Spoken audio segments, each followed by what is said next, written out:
வணக்கம். என் பெயர் கானுஷ்கா தேவி. நான் 9th C படிக்கிறேன். நான் எடுத்த புக்கு பேர் வந்து கடமையும் தியாகமும்.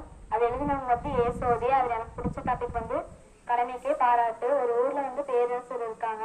அவங்க நாட்டை சுத்தி பார்க்கறதுக்காக போறாங்க. அப்படியே ஒரு நாள் தங்குறாங்க. அங்கேயே அவங்க பேரரசர் தங்கியிருக்காங்கன்னு தெரிஞ்ச ஊர் மக்கள் எல்லாரும் அவங்களை பார்க்கறதுக்காக போறாங்க. அவங்க பார்த்துட்டு அவங்க நம்ம பார்க்க மாட்டோமா, அவங்ககிட்ட இருந்து பொற்காசு பைய வாங்க மாட்டோமா அப்படின்ட்டு எதிர்பார்க்கறாங்க. இதை தெரிஞ்ச பேரரசர் வந்து ஜன்னல் வழியே பார்த்துட்டு எதுக்கு வந்தாங்கன்னு தெரிஞ்சுட்டு பின்வாசல் வழியே போறாங்க. வீதியில் யாருமே இல்லை. அது வயல்ல மட்டும் ஒரே ஒரு பெரியவர் மட்டும் வேலை செஞ்சுட்டு இருந்தாங்க. அவங்க கிட்ட போய் ஐயா அந்த பொற்காசு பைய வச்சுக்கோங்க அப்படின்னு கொடுக்குறாங்க. அந்த பெரியவர் வந்து பார்த்துட்டு பேரரசர் தான் வந்திருக்காங்கன்ட்டு வணங்குறாங்க. வணங்கினதுக்கு அப்புறம் பொற்காசு பைய வாங்கிக்கிறாங்க.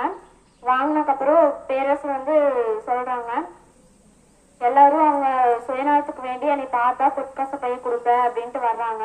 நீங்க மட்டும்தான் கடமையை செஞ்சீங்க, அதனால இந்த பொற்காசு பைய உங்களுக்கு தருவேன், நீங்க எல்லாத்துக்கிட்டையும் சொல்லுங்க, இந்த கடமையை செஞ்சா கண்டிப்பா பாராட்டு பரிசு கிடைக்கும்னு சொல்றாங்க. சொல்லிட்டு போயிடுறாங்க. இதுல இருந்து நம்மளுக்கு என்ன தெரியுதுன்னா, கடமையை செஞ்சா கண்டிப்பா பாராட்டு பரிசு கிடைக்கும். நன்றி.